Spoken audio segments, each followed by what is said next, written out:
The Islamic marriage ceremony is a ceremony that consists of a speech of advice to the couple tonight, which we call khutbah. And khutbah basically means speech. And at the end of it, I will exchange the vows between the groom and the bride.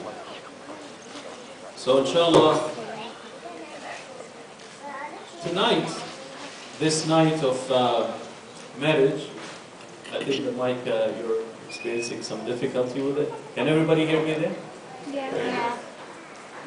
So tonight reminds me of the first night in the story of this creation, in the story of mankind, in the history of mankind. The creation of Adam, peace be upon him, and the creation of Eve, and that marriage which was arranged truly in heaven. Not only arranged in heaven, but performed in heaven and celebrated in heaven. The first story in the history of mankind. The story goes in the Quran by telling, God is speaking to mankind by saying, "O mankind, be mindful of your Lord, who created you from a single soul. And from that soul, He created its mate. And from this couple, He created many men and women. So be mindful of your Lord." The story is similarly mentioned in the Bible. And it mentions the physical dimension that Adam was created, and from the rib of Adam, Eve was created. The version of the Quran that Adam was a soul, and from that soul, the mate soul was created. So they were soul mates, according to the story from the Quran.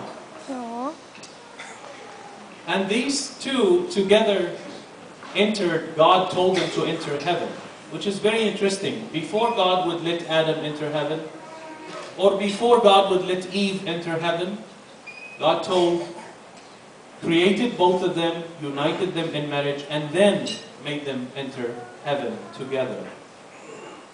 And that story, every time two people gets united in the name of God, as husband and wife, they repeat this first story of Adam and Eve. And that story, according to this verse, solves two problems. The first problem is the statement that God, from this very two couple, created all mankind. That should take care of the issue of racism. Because how could you be racist to your fellow human being when you both come from the same father and mother? Imagine sitting down next to your brother that you grew up with. You share the same father and mother, and looking at him or at her and saying, "I come from a better family than you." It will sound funny. But sometimes, because of the variation in our tongues, because of the variation in our colors, because of the variation in our languages and in our, countries and where we come from, sometimes it becomes a barrier. When actually, Prophet Muhammad said that the differences in the color came because when God picked the dirt that He created Adam from, He picked it from all over the world. So in that dirt there was this white sand on the beach, there was the dark soil, there was the yellow stones, there was the red, and from these colors of different dirts and different soils from earth, God created Adam, and these colors manifested in His children, for us to reflect upon that. In another verse in the Quran, God says, "O mankind, be mindful of your Lord who created you from a single pair of male and female, and He, God, made you nations and tribes, so that you may know one another. Truly, the best amongst you is the most righteous." Not the one who has the most money, not the one with the most power, not the one with the most prestige, but the best amongst you in the eyes of God is those who are conscious, they're humble, they're righteous. And that's how we become better, not by who the skin color or by who we are or where we come from, but by our intentions and words and actions. So we look at this variation and we find it evident in the creation. The food that we eat comes from red tomatoes and yellow bananas and black, dark eggplants and from all these things, and they feed us and they reflect on us. And this is reflected in our creation. It's no secret tonight that we are witnessing an interracial marriage. Two people that comes from two different races, from almost the opposite sides of the globe of the earth. You're sitting down here, probably on the other side of the globe is Pakistan, right? Yep. And they are coming from different countries. They represent different races, different languages, but they found a commonality between them.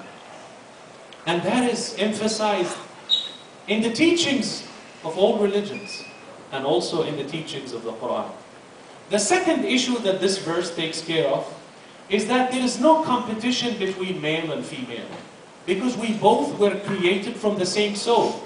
If the male will say, oh, you females are like this and this and that, then you're only criticizing yourself, because you and her came from the same soul. If she will say, oh, you men are this and this and that, intolerable, unbearable, and the man says to the woman, oh, you're a problem, we can't live with you, we can't live without you. You're only speaking of yourself, because we both come from the same soul, so there is no competition between us. And tonight, we are in reality scoring so many points, like witnessing so many things happening. Two different people, two different races, and two different cultures coming together. And as God say, we made you nations and tribes so that you may know one another. And tell me, is there a better way of knowing one another than getting married to one another? That's when you really get to know the other person. So I'm as happy and as excited. And as I know these couple closely, they come where the mosque where I speak in Saratoga, and I know them. And they're very excellent quality human beings, just basically good quality human beings before I even talk about their faith. But tonight, as they are getting united in marriage, I would like to make sure you look for the one with the faith, otherwise your hands will end up with nothing but dirt. Why? Because we are created from dirt. And if the foundation of the marriage is established on physical attraction, what happens when babies come and we don't have any more flat stomachs? What happened when we get older and we add weight? If the foundation of the relationship was physical, what happened when the physical attraction fades away, as it always does? After 6 months, 1 year, 2 years, is the marriage, would the marriage be still there? Or would it be gone with the physical beauty, when the physical beauty is gone? People are rich today, but tomorrow they're poor. What happens when the wealth goes away and the money is lost? Would the foundation of the marriage, would the marriage still be there? What happens when family status is gone? Today you are a princess, the daughter of the king. Tomorrow there is a coup and the king and his whole family is in jail. Is the marriage, would the marriage be still there? And that's why it's very important to build the foundation of marriage on faith, something that is not dirt, something that is eternal, long-lasting, so that when the physical beauty fades away and we get older, and it's bound to go away, when money is lost and when family status is gone, that there will still be a strong foundation that the couple will fall into, and it will save the marriage at the time of hardship.